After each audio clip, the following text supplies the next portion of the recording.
Morning students, ये beta gamma function का कुछ इंपॉर्टेंट फॉर्मूला है जो मैं कराने जा रही हूँ। सबसे पहला फॉर्मूला है बीटा गामा रिलेशन, इसे हम बीटा गामा रिलेशन कहते हैं।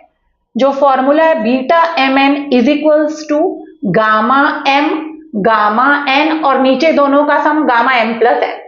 ये बीटा गामा रिलेशन कहलाता है। जैसे बीटा 1 2 निकालना है तो हम इसी फॉर्मूले से निकालते हैं।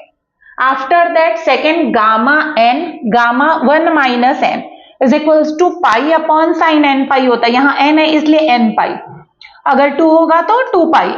तो gamma N gamma 1 minus n का फॉर्मूला होता है pi upon sine N pi. ये कब एप्लीकेबल है? जब एन 0 से ग्रेटर और 1 से लेस है, that means n lies between from 0 to 1, तब ये फॉर्मूला एप्लीकेबल है।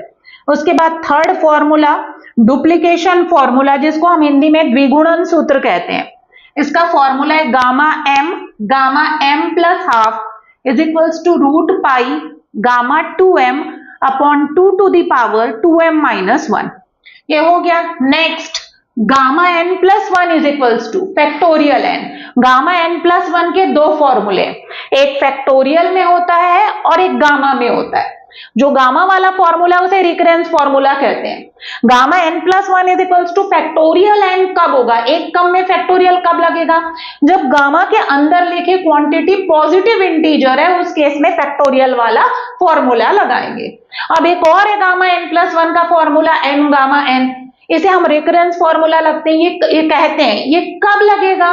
जब गामा के अंदर लिखी हुई quantity that means n plus 1 जो है वो क्या होना चाहिए? Fractional quantity. और न्यूमरेटर को क्या होना चाहिए? बड़ा होना चाहिए। किससे? डिनोमिनेटर से। या गामा के अंदर कोई निगेटिव फ्रैक्शनल लिखा हुआ है तो भी ये फॉर्मूला लगाते हैं। तो ये वाला फॉर्मूला रेकरेंस फॉर्मूला सिर्फ तब लगेगा जब n प्लस 1 फ्रैक्शनल हो और साथ ही साथ न्यूमरेटर बड़ा होना चाहिए। किससे? डिनोमिनेटर से। अगला गामा एन की वैल्यू इंफिनिटी होती है। कब? अगर n की value 0 that means gamma 0 is equals to infinity, या n is equals to n क्या है आपका? निगेटिव इंटीजर, मतलब गामा -1 गामा -2 गामा -3, इसकी भी वैल्यू क्या होती है? इंफिनिटी होती है। सो थैंक यू स्टूडेंट्स, आप लोग कमेंट सेक्शन में जाकर फीडबैक दे सकते हैं और डाउट्स भी क्लियर कर सकते हैं रिगार्डिंग टू दिस टॉपिक।